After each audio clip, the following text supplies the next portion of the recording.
hunting, fishing, cooking, camping, conservation, travel, gardening, photography, family. family. Family. This is the Outdoor Rules Podcast.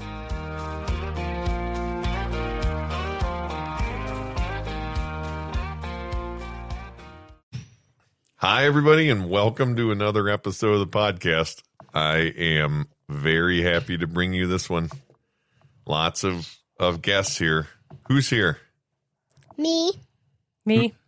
Poppy? That first me was Robert. And then Caitlin's here. Yep. Robert, what did we do this weekend? Trout. Fish for trout. Where? I don't remember. The San Juan River. The world famous San Juan River? That's right. The world famous San Juan River. And do you know why it's world famous? Why? Because it's one of the best trout fishing rivers in the country. In fact, I think you could say it's one of the best trout fishing rivers in the world. That's why it's world famous. Wow. Isn't that kind of cool? People come from all over the world to fish there, and they really do. They come from all over the world to fish there, and it's only 3 hours away from us. We can go there anytime we want. Yeah. How was the fishing? Good. What did we catch? Trout. What kind of trout? I'm pretty sure Poppy caught a brook trout, but we were fishing for rainbows. Well, we were fishing for any kind of fish we could catch. Yeah. Yeah. But we didn't catch any rainbows, right? I don't know. You don't know? You don't remember what those trout were? No. They were brown trout. Oh. How big were they?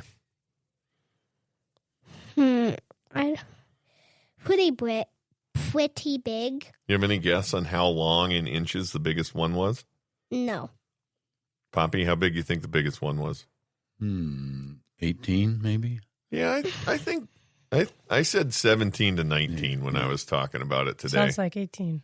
Yeah. Well, I can't just agree with him. What fun would that be? Well, if I'd have known you were going to give me a range, I'd have picked the 19. Yeah, I thought one of them might have, when we were holding it, I thought maybe 20, but I did show it to somebody. I did show a picture of yours to somebody today, Caitlin, and they said, oh, that's a 20-incher. Yeah. Somebody pretty knowledgeable, so I don't know. We didn't measure them. And then we caught a bunch that were like 13 or 14 inches, right, Robert? Yep. But what'd you like about that kind of fishing, Robert? I don't know. Well, what I liked about it is you would catch the trout pretty fast. Oh, after you started to fish. Yeah. Yeah. We caught them pretty good there the first morning, didn't we? Yeah. But then we had some slow times too, right, Poppy? Yep. We fished a whole afternoon, and then me and you went back in the evening, and we didn't catch a darn one. Remember that? Yeah, we got about a bite. Yeah. That's all. Right. Maybe I got 2. I don't know. Yeah. And how were we fishing for them, Robert? 2 of us were on a bobber, and one was on a lure. A bobber with worms?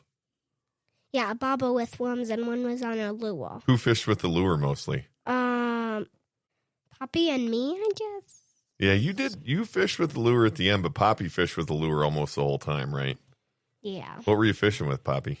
Well, I was fishing with a lure very similar to a Yozuri, but it wasn't a Yozuri. It was actually a Bass Pro Shop knockoff of a Yozuri. I'm guessing it was about a 3.5 or 4 inch model.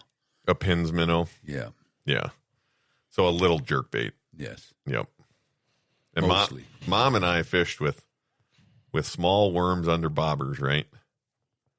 Yeah. And we'll talk a little bit about the San Juan some more and how the regulation structure is set up there. But you liked fishing there, Robert? Yeah. You want to go back? Yeah. I do too. What was your least favorite thing about fishing there? It was kind of cold. It was cold. How cold was it the first morning, Poppy?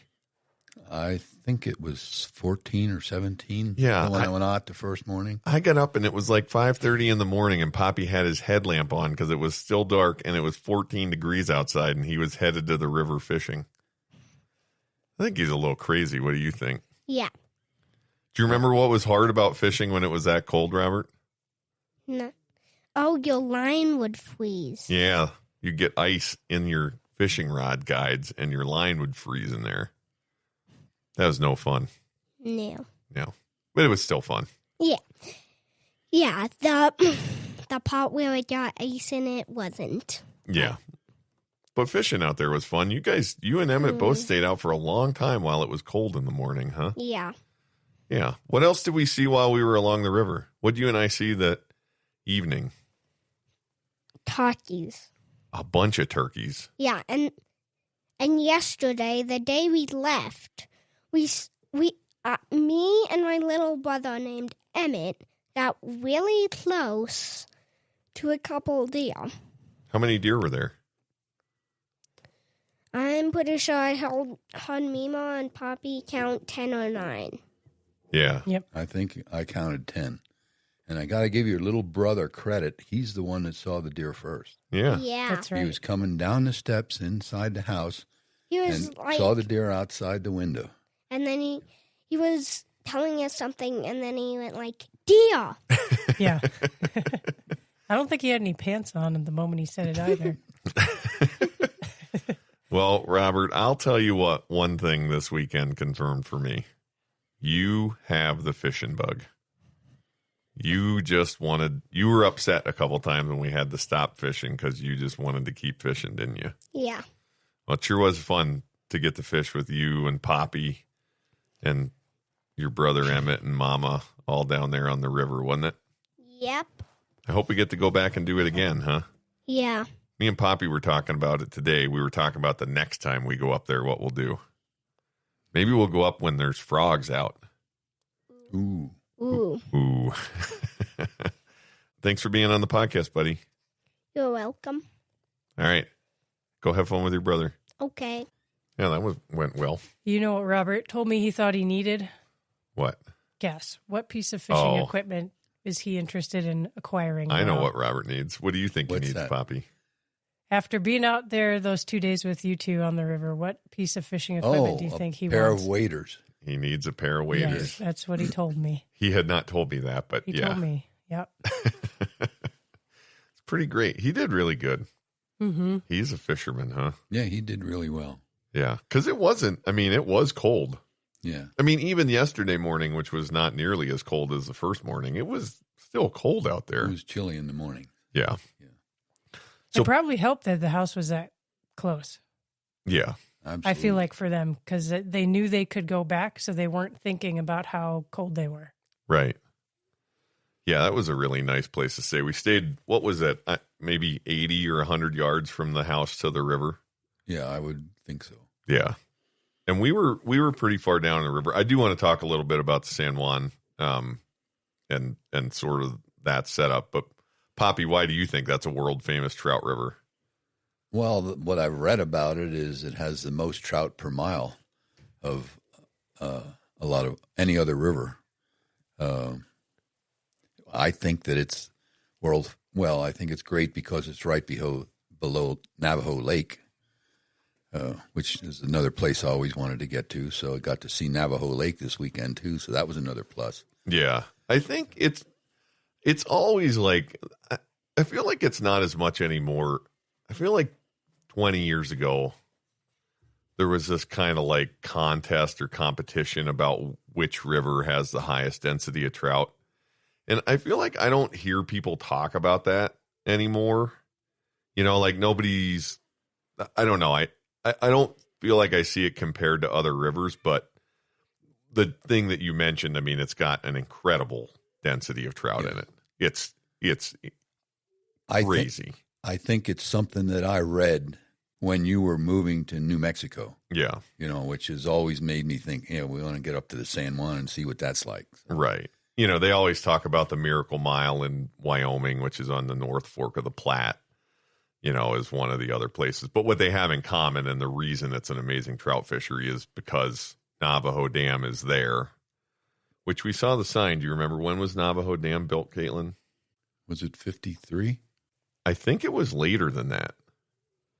I have 65 in my head, but that's a guess. So I better look this up and fact check ourselves. I think it was 1962 was how I remembered it. But yeah, and so they draw water from deep down in the lake where it's cold. So it's cold water year round. It's what's called a tailwater trout fishery. It's the tailwater of Navajo Dam. Historically, there wouldn't have been trout there. And now basically it creates year-round cold water habitat. And then the first couple miles of the river are really famous as a fly fishing water. And there's a special trout regulation there. You don't have to fly fish there. You have to use a single barbless hook, a lure with a single barbless hook. And then once you get downstream of that, then you can use any tackle, including worms and lures. And So I could fish there with a yozuri with a single barbless hook on? I think that's the case. Oh. Yeah. You might get mean looks from people. Mark that up. So the fish that are in the river, there are rainbow trout, which are mostly from stocking, and then there are brown trout, which are wild. All right, fact checker, what's the answer? The dam was dedicated on September 15th, 1962, but was not formally completed until April 20th, 1963. So I was right. Wasn't formally completed at that point. I think the sign that we looked at was talking about the dedication on September 15th, 1962. Yep. And it was built as an irrigation reservoir. It's upstream of the town of Farmington, which is named because there's a bunch of farmland around there that's all irrigated from the San Juan River. And so the lake is what are you smiling about? What should we call this place? There's a lot of farms. Well, I wondered if that was a Greenland kind of thing. Like, what should we call this place?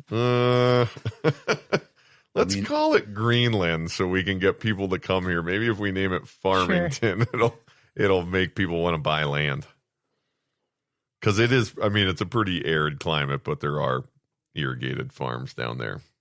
And then in the river, there are rainbow trout, which are mostly from stocking, and then wild brown trout. And they get real big. Did I show you the picture of the one the owner of the house sent me? Yes, you did. You'll have to forgive me. I was converting my Yellowstone single hook lures to be able to use it. Yes, you want to go up there? You did show me that picture. It's well over 30 inches. Yeah, and huge and fat. Yeah. Yes. It's a giant fish. Which was caught 80 yards from the house we were staying in. Yes. Right. Caught in the hole that we were fishing in. Right. Yeah. Pretty impressive place to fish. Poppy, what about the San Juan River was unique to the trout fishing that you've done? Not sure what I would say to that.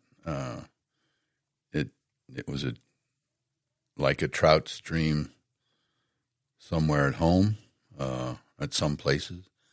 I'm not quite sure what you're looking. Well, I don't. What the thing I enjoyed about it. Well, I guess to start out, we got there Friday night, and no one else went down to the river but myself. I thought I'm going to try this, and I think I made 10 casts and caught one trout. Yeah, took a picture of it and came back to brag to everybody. That was a pretty nice one, like 16 or 17 inches. And then got up the next morning, like you had said earlier, and what really impressed me, what I really enjoyed, though, the next morning was I was there. I did catch a trout, but there were ducks flying overhead. There were geese right down the river from me, and then I was standing there fishing, and turkey started gobbling. Yeah. So, and then I listened a little closer, and I could hear the hens clucking. So I was really, really enjoyed that morning. It was really cold, and came back, and I think you guys went down a little bit after that, but. Yeah. It was nice water, nice hole that we were in. You know, one thing that I think for me about that spot that we were fishing in particular on the San Juan is that we could have caught a rainbow there, you know, conceivable, but every fish we caught was a wild brown trout. Yeah. I don't know that I've fished anywhere else in my life that we only caught wild browns. Yeah, well, that's true. They all had beautiful color. Yeah, really nice fish. Right. Yep. And I mean, I don't know. I wanted to get in a little bit, I guess, to trout fishing in general and your history with trout fishing, Dad. I mean, where did you start trout fishing? Well, my story began with my father. My father did not he could not swim. He didn't really like boats, but he loved fishing.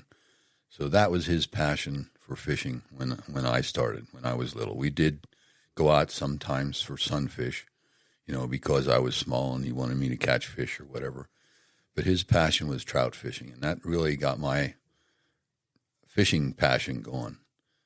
He loved fishing streams, close to home, the Snitz Creek, which you grew up fishing along, the Tulpehocken, the Hammer Creek, you know, all of those we fished quite a bit. I remember when I was small, our mom would drop us off, and we'd walk a mile section at Snitz Creek fishing. You know, he loved that. Yeah, you know, I grew up loving that also until I started fishing more for other things, but got a boat and started fishing out of a boat, and he eventually did get in the boat and go fishing with me, but he enjoyed fishing for trout along the stream. So, yeah, I think that's, you know, in Pennsylvania and in a lot of other places, there are a lot of streams. yes. So it's approachable, and they're all sizes, from ones you can, you know, jump across to big. I would say like the San Juan River, where we were fishing it this weekend, it would be big for a trout stream in Pennsylvania. Yes. Like on par with maybe the biggest streams. Right. Can you think of something that's similar, like the Well, Loyal Sock or when you get up to the Cinnamahoney, the Allegheny, the like at the Allegheny, Minor yep, Bridge? right? Yeah. So it would be way bigger on average than most Pennsylvania trout streams. I remember from the time I started trout fishing with him, he had one of those Pennsylvania maps that shows all the streams in Pennsylvania. Yeah. So, you know, he loved fishing. And when I was younger, and I'm talking like 7 or 8, we would have a Mecca every year to the Yellow Breeches. And we would load the car up. He'd load the car up with us kids, and he would take his gas stove along, and we'd have Dinny Moore's beef stew. There was one bridge we would always stop at. When I say a bridge, it was just a place where the farmer drove his tractor across a ditch to get into his field. Mm-hmm. And we would always have it was a big thing. And trout season that time started at 5 a.m. So this was a major thing. 2 or 3 or 4 kids would sleep over at the house. We'd all get in a 56 Oldsmobile and load it up and run. And it was probably an hour and 15 minutes to the Yellow Breeches. So it was a major trip. And we were always there like 4:30 getting our spot in the stream, you know. So it was a really big time for us when we were kids. Yeah. So. And we've talked about it a little bit before on the podcast, but, you know, Pennsylvania has this long tradition of opening day of trout season, and it's changed over the years, and it's a little different now than it used to be. But you're talking about the same thing that I basically experienced when I was a kid, slightly different, just in that there was literally a day, and it was a Saturday, usually somewhere around Easter weekend. Saturday, it was always a Saturday closest to April 15th. Is that what it was? That's what it was back then, yeah. And Pennsylvania's got a big trout stocking program. You literally, there was not only a day, but a time when you could start fishing. And it was such a cultural experience, I guess I would say. You know, it's such a cultural phenomenon in Pennsylvania, the opening day of trout season, that you're saying at 5 o'clock when I was a kid, it was 8 a.m. Yeah. that it would literally be like, I mean, for us when we were kids, even when we were little kids, you'd have us on the creek by 7 because you'd literally have to get a spot. Well, Like- you had to be at the spot at 4:30 back then to hold your Right. You know, we knew what hole we wanted to be in. Right, exactly. And what spot you wanted on the hole, ideally. Right. And then, I mean, even we got crazier about it. Like when we got into high school, there were times where, I mean, we camped a couple times, Right. Matt and I and some friends, but you'd get out at 5:30 or 6 o'clock to get a hole and literally stand there on the edge of the creek for 2 or more hours, just to defend that spot so that when 8 o'clock rolled around, you could make that sort of magical first cast into the spot you wanted to be. So it was, I mean, really kind of something interesting. And I think there's other states that have that, but it's certainly, I would struggle to believe that there was anywhere where that was a stronger tradition than Pennsylvania. Yeah, I don't know about any other states. Have but you I ever know fished an opening day of trout season in another state? I don't recall. Yeah, I don't. I I mean, I know I haven't, and now particularly living out west, it's certainly not really a thing out here. I think there was a time when maybe it was, but most places now you can fish year round out here. So, yeah, I mean, we had a lot of preparation back then. When we could get along a stream somewhere before opening day, we'd walk streams looking for where there were trout locally, you know what I mean? But the Yellow Breech was that far away that we didn't do that. But I had a set of cousins, Tom and Jess Hammer, that went along with us one time. And like at 4:30, Tom fell in. I mean, he really fell in. And he went to my dad and said, "I fell in, I'm wet." My dad said, "Here's a car keys." Do what you got to do. Yeah, I'm tough. fishing. That was it. So Right. you wanted to be along the hole and that, be prepared. And the Yellow Breech is a world-class trout stream. yep. And we would always go close to the hatchery at Huntsdale. So we would fish, and then go out and have our Denny Moore's beef stew, like probably at 10 o'clock or so. And then we go to the hatchery so everybody could see the big trout that we could have caught. Yeah. So it was a real mecca and a real big thing. And I mean, we did that for a long time. Yeah. I was still in high school and we were doing that. Yeah. So I remember one time I was fishing, and Gary Kling's my best friend that grew up with in high school and fished at high school, and his younger brother was along with us.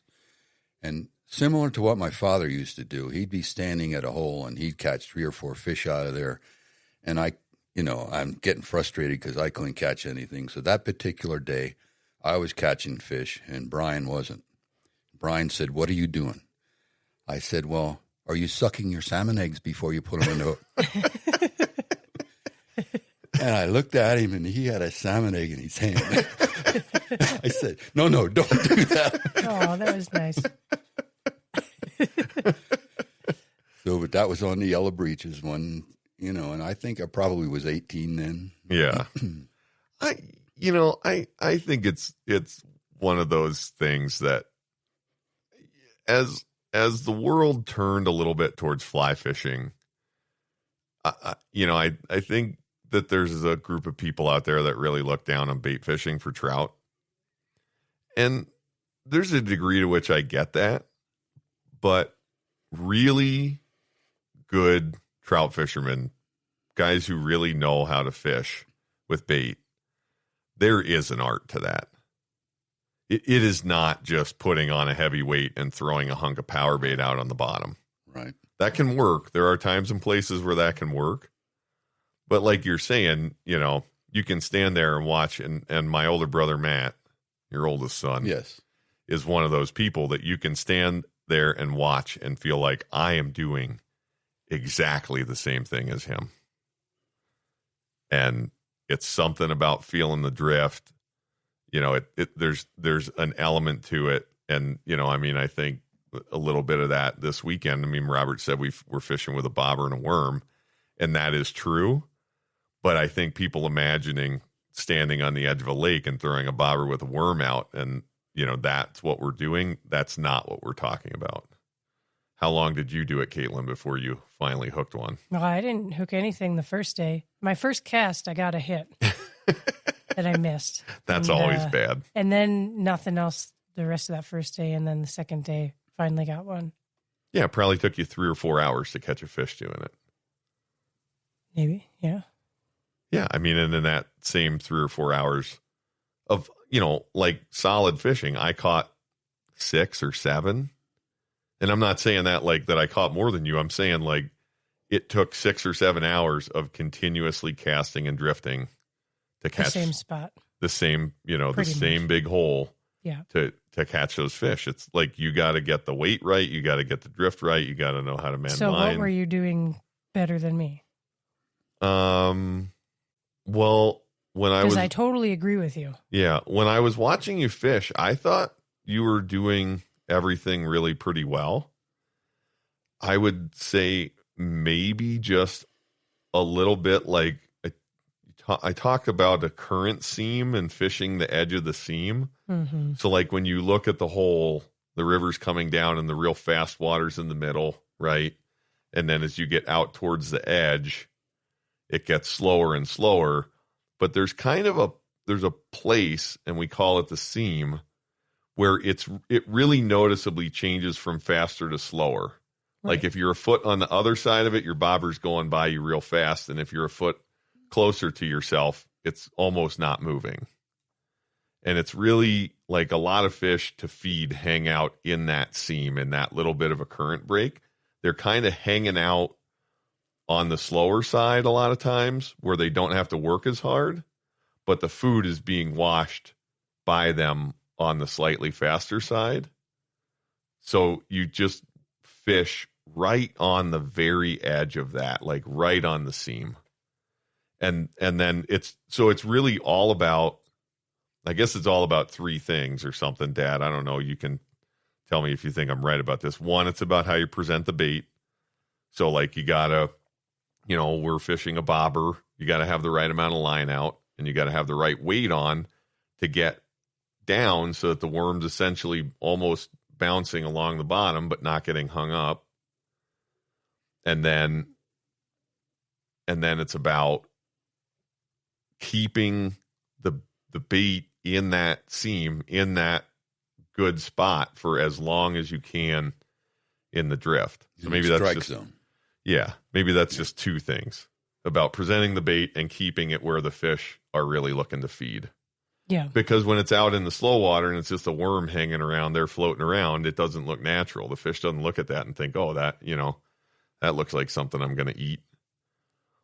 And if you're way out in the middle of the fast stuff, a lot of times, one, it's really hard to present the bait well out there. And it's going so fast. And especially when you're standing on the edge, like you didn't have waders, you're standing on the edge. So you really can't mend your line. You really can't keep your line in the right place. As soon as the bobber starts to drag, then that lifts the worm up off the bottom. It's like trailing the bobber. The thing I was amazed about was after watching both of you fishing, and you said something to me about the seam, I pretty quickly honed in on like general margins. And even with that, there were times I missed it with my cast, either short or long. But then even when I thought I was within the area that I would see you guys hitting, I still found that there was just even a finer scale difference in water movement within that, what I thought was the sweet spot. And you might hit it, and depending on how far upstream I threw it, it might seem like it was moving at the right pace for just a couple of seconds and then flaring back close toward me. Right. Sooner than I was seeing it happen with you. And so it was even like, I was thinking of it as there's like a 5-foot good spot, but I think I guess correct me and tell me what it was. Was it more like, were you aiming for a foot? Like a foot 2 feet, band? 2 feet maybe. Yeah. Right. Once you feel where the drift is, and you can get hits or catch fish there, pretty much stays the same. I think there was one thing, Michael, I think you caught the most fish, but I think one of the reasons for that was one that you mentioned, the waders. Yeah. My wading ability at 75 years old isn't what it used to be, so I'm a little afraid to go, or before I used to be stretching, getting close within an inch of the top of the waders and Right. fish. But this particular hole, I think, made a big difference in that for a stretch out, maybe a third of the way out, there was mud or grass and things that you would catch. So typically, I prefer fishing without a bobber and drifting the bait along the bottom. But you have to, in this case, a bobber worked to do that and hold it on the outside of that weed bed. But it would help to get close to that. Right. The one particular time that I got as far out into the stream as I got close to where I would have liked to have been, I could throw that lure downstream and kind of bring it straight up through what I considered the sweet spot or the strip where I wanted to be. And I did actually catch a fish that time. And then once I got into the bank, I didn't want to get back out there again. So I really, I mentioned this to you, I really wished I would have had a waiting staff that would have helped me out quite a bit. Yeah. But I think that line that you're talking about was just outside the weedy, muddy area, but inside the really fast water. Right. And it wasn't a narrow line. You know what I mean? The other place I think we all would have liked to have gotten to if we could have and kept trying to throw over to it was the quiet water on the other side of the stream, the fast water. But of course, as soon as you would hit something there, the line would be swept away, so you couldn't really fish that very well. Yeah, I mean it's tougher when you have either slow water or fast water between you and what you're fishing. If everything's moving the same speed, it's much easier to get a consistent drift all the way. But anyway, it is why when if you don't trout fish or whatever, and you look out in the river and you're like, why are those guys standing out in the middle of the river? It's to get to that spot where it's easy to fish that seam. Right. Not too close, not too far away. Right. Exactly. I did mention one thing about that one time, and you made a face like you do, and you say, I'm a biologist. I said, I said I'm a biologist. I thought that was a slower water. I always thought that the things beside that, with the water being really cold and them wanting to conserve energy, that also helps them to stay in that quieter zone along the edge where they are seeing the bait or what they want to eat float past. Yeah, I think temperature is really uniform in the river, especially right now. You think because they bring it out the same spot out of the dam, it keeps it even? You hear people talk about temperature and oxygenation, and that stuff is pretty consistent in a flowing river. Once you maybe get on the very margins where there's not much water moving, it could change. But I don't think temperature would play a role at all. But who knows? I thought you were talking about when the kids were throwing sticks in the water, and I told you it wouldn't affect anything. No, it was a dog. Oh, it was a dog. I can't believe Newt didn't get hooked. Yeah. He came close one time. He did. Yeah.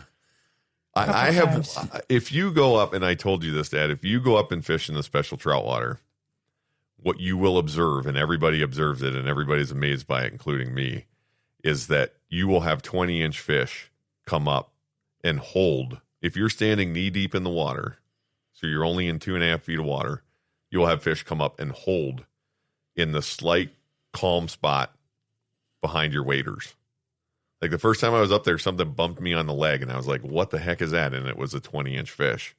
They just don't care that much. I think, it's really easy to think like, oh, these fish are so sensitive. I have seen all manner of things where, throwing a stick for a dog or a dog swim through the river and catch a fish in the next drift. It just doesn't affect them that much. I know that happens, but also when I fish with that lure, I usually find that the first cast in the hole is usually the best opportunity to catch a fish. And I usually do sneak up as much as I can to the hole before I make that first cast. Yeah. I think it's also because you catch the aggressive fish. Yeah. You that's catch true. the most That's active true, fish yes. for sure. So, Dad, I wanted to throw it back to my childhood. The big thing on the first day of trout season when we were kids was we went to deer camp. Yes. When did that start? Where did that come from? The first time I think we went up, it was with Uncle Wilmer. The only time I ever think I went trout fishing with him. That was the first time. That was the first time. I think it was Guy and Jeff and Dad and you and Matt and Wilmer. I remember that is one of my only memories of Wilmer. Yeah. He took us to the trout farm that time. Did he? I think so, yeah. Yeah. I think we went fishing on opening day. Some days, that's one of the weird things about opening day, right? And the way you do it that way is sometimes the weather's bad or, you get a big rain the day before and all the creeks are high and muddy and it's really hard to fish. And, especially if you're a kid, you can't catch anything. So I don't know if it was a bad year or what, but yeah, he ended up. And so that probably would have been like 1985 or something. Yeah, that would be right. And then that blossomed into 15 years worth of dads. The tradition was dads taking all their kids up there. And there were probably times, I don't know how many. I think the one year we were there, we had 20 people there. And I think we had 12 kids that were under 10 years old or something like that. Yeah. And we had so many different stories. It was like a herd of kids at night after fishing, running around deer camp. It was a lot of fun. Actually, those were my favorite years of trout fishing. Yeah. When we go up there. It really was great. Like, you think about that, like bunch of dads and a bunch of kids, not a mom to be found, no kid can go crying to mom. And I'm not trying to knock moms, Caitlin, you're a more than capable trout fisherman, but it really was a different kind of experience. Yeah. It's always different when you get with one parent or the other. Yeah. And, traditionally, I feel like it's fair to say that dads let some more stuff go, maybe. Your dad certainly does. Or did. Yeah. I think we did then. Yeah, I'm sure. And we had uncles that were prodding the kids to be bad. Right. Yeah, deer camp, it's not Vegas, but kind of like that, right? Like there's not quite as many rules. Yeah, right. At deer camp. Yeah. There were a lot of wet shoes. Yes. Boots, waders, shoes, everything. I remember like by the end of the weekend, it was hard to find a dry pair of footwear. I remember the one year talking about that.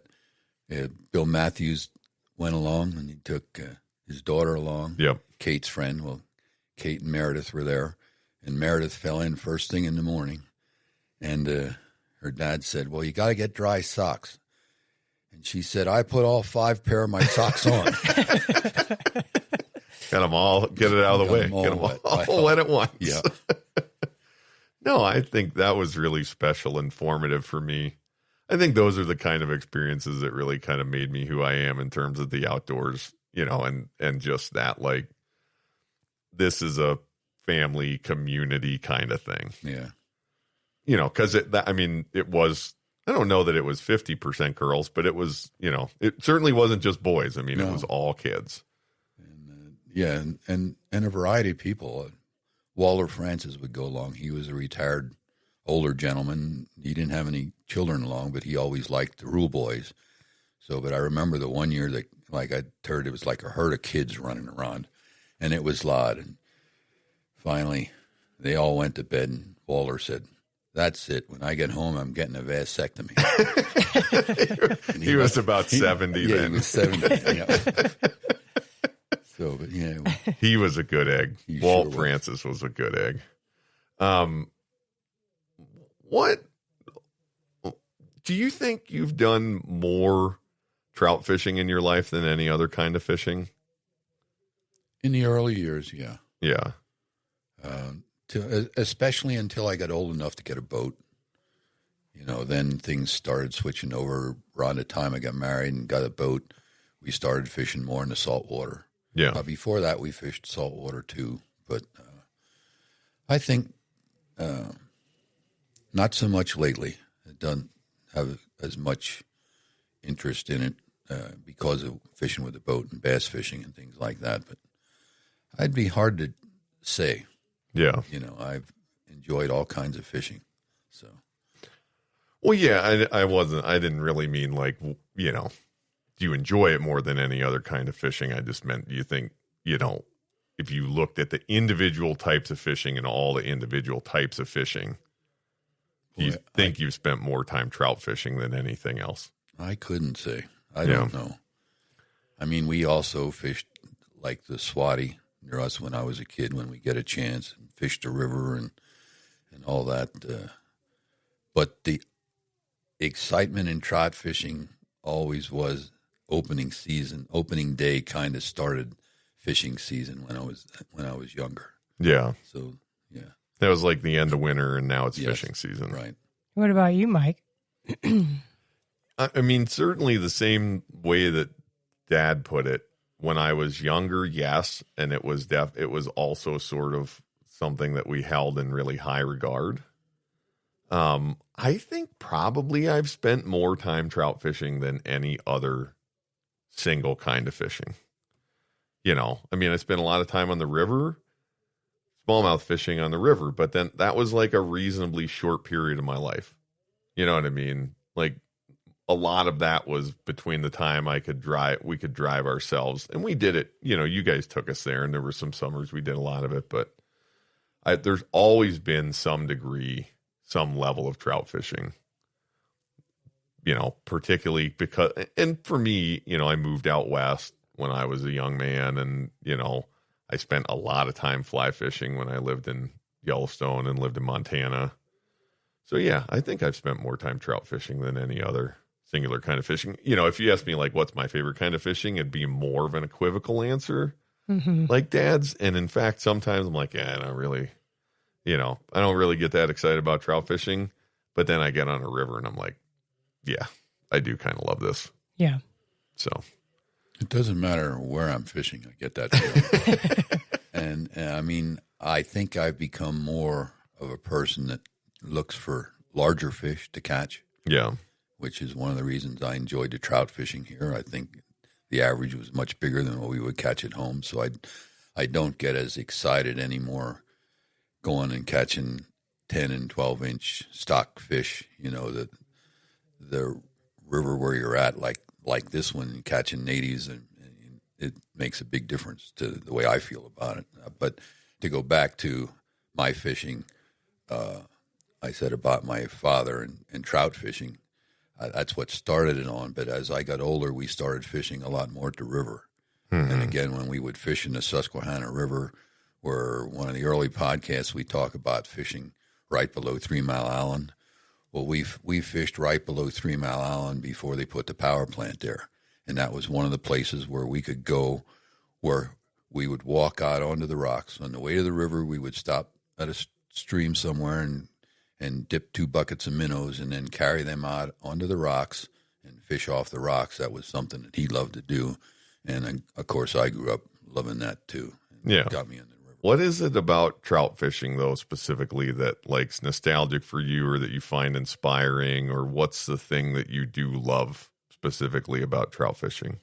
Oh, I think one of the things you were talking about, that challenge of, and that the challenge of where they are. You have a big stream like that stream that we were at, and the trout are going to be in 10% of the water. There may be spread out more than that, but there's places where you're going to have the best opportunity to catch a fish, and knowing where that is and approaching it the right way and putting the bait at the right place and all of that thing, sucking your salmon eggs or whatever. I think that's probably it. The challenge,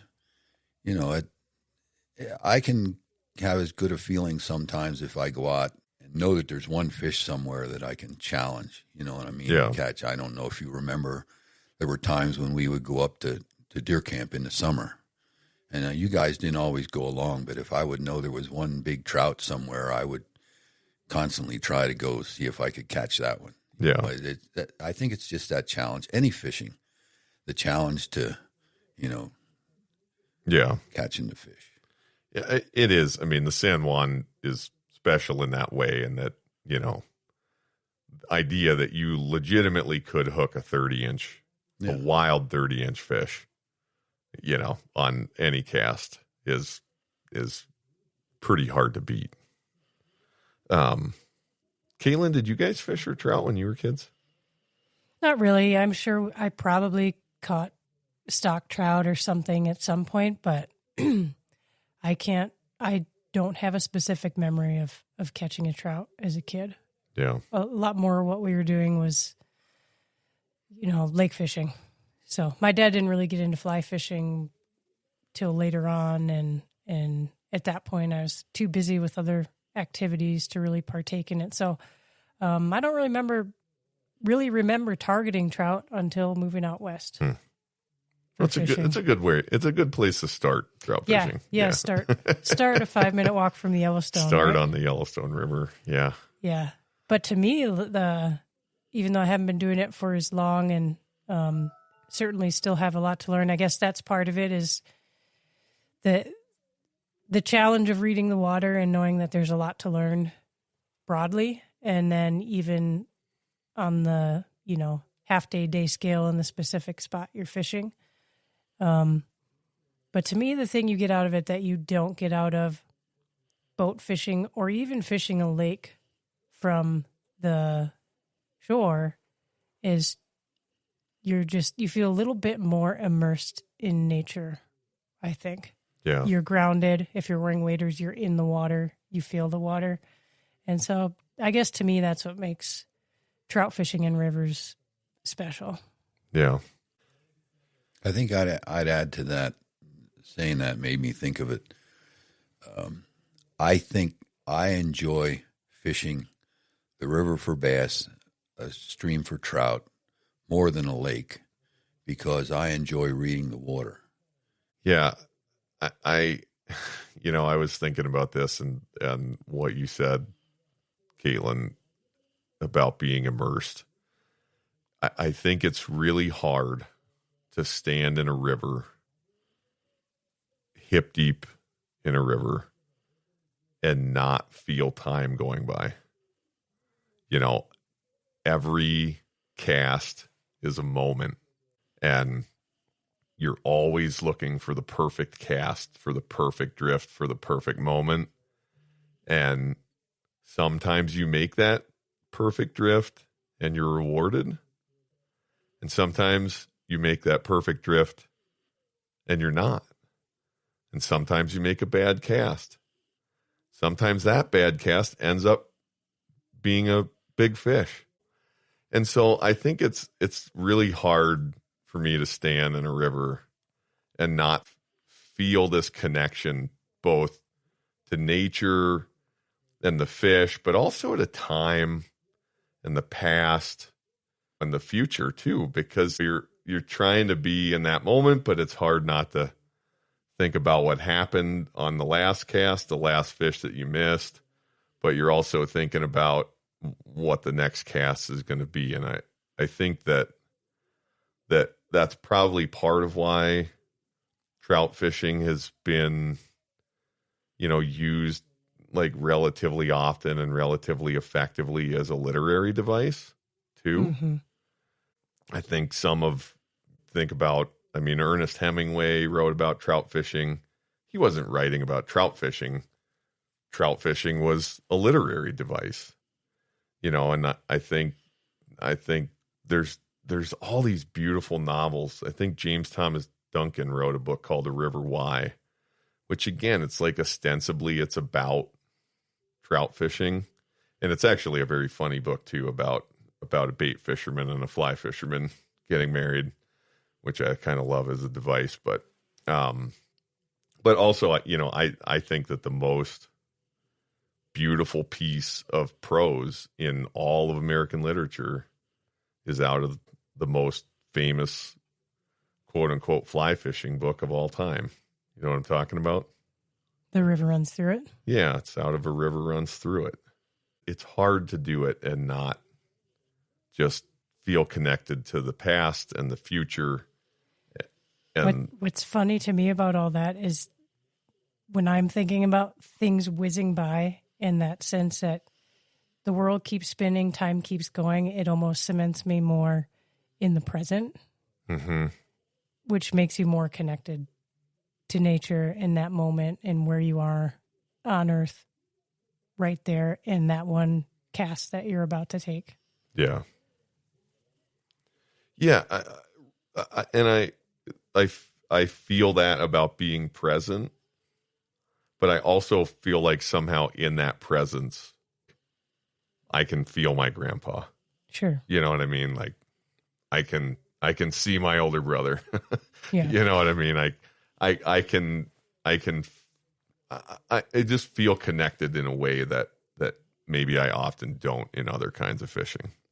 So, yeah, I think there's something undeniably beautiful about trout fishing, and I don't care if you're doing it with a worm or a lure or a fly bobber rod or a strike indicator. Right, whether it's a bobber or a strike indicator. Well, and I feel it more like you're indicating when I'm fishing in a stream, standing in the stream rather than in a boat. Yeah. You know, like I mentioned earlier, you know, I'm going out there early in the morning. Yes, I'm fishing, but all the other nature that's going around you, ducks flying past, turkeys gobbling, you know, you start noticing other things, you know, it really puts you in the moment. So this is it. This is what I think is the most beautiful piece of prose in all of American literature.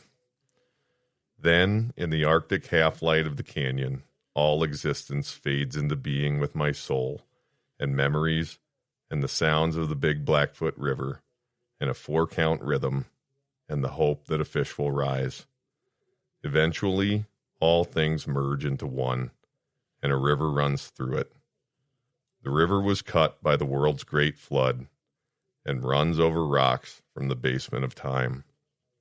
On some of the rocks are timeless raindrops. Under the rocks are the words, and some of the words are theirs. I am haunted by waters. I think it says it all about what's special in trout fishing. Kind of does. Yeah. Especially when you feel such a connection to family and friends and people past. And nature. Yep. Well, Poppy, thanks for doing the podcast. Thanks for having me. Yep. Thanks, Caitlin. Yeah. You're welcome. It's a good idea. Yeah. The trip. The trip was a good idea? Oh, yeah. The podcast wasn't a good idea? It never is. They're not mutually exclusive. I just was saying the trip was a good idea. Yeah. We're gonna I had planned to talk about a little bit about trout biology and stock versus wild and wild versus native, and Poppy called wild fish native a few minutes ago, and I let it go, but I gotta, as a fish biologist, I gotta make sure that. Did you let it go? I didn't let it go, obviously, because we're talking about it now. But having a son that's a fish biologist. We're all insufferable in our own ways. A monster of your making. Yeah. That's true. All right. Well, and it's an honor to be here in the Santa Fe podcast. Yeah, Poppy's. Yeah. We're recording the first podcast in the upgraded studio here. So this is serious upgrades, Poppy. Yes. Yeah, it's really nice, isn't it? Yes, it is. Few things to work out, but we'll get there. All right. Thanks, everybody, for listening. As always, you can find all of our content on the webpage, www.outdoorrules.com. You can also find us on Instagram at Outdoor Rules. And I wanted to tease next week's episode. We're actually going to be sitting down. I hope it'll come out next week with some turkey call makers. Poppy, you were talking about turkeys gobbling and the spring's coming up, and I'm getting really excited about turkey season coming. I got some spots that I think are going to be good this year. And we reached out to somebody, and I think they've agreed to do the podcast. And so we're really looking forward to bringing you that one. So thanks again for listening. Thanks, guys, for doing the podcast. I love you guys. Love you guys. Love you too. Hunting and fishing, the great outdoors, mixing history, laughter, love, and folklore, creating memories with family and friends. These are the trophies that matter in the end. Outdoor rules,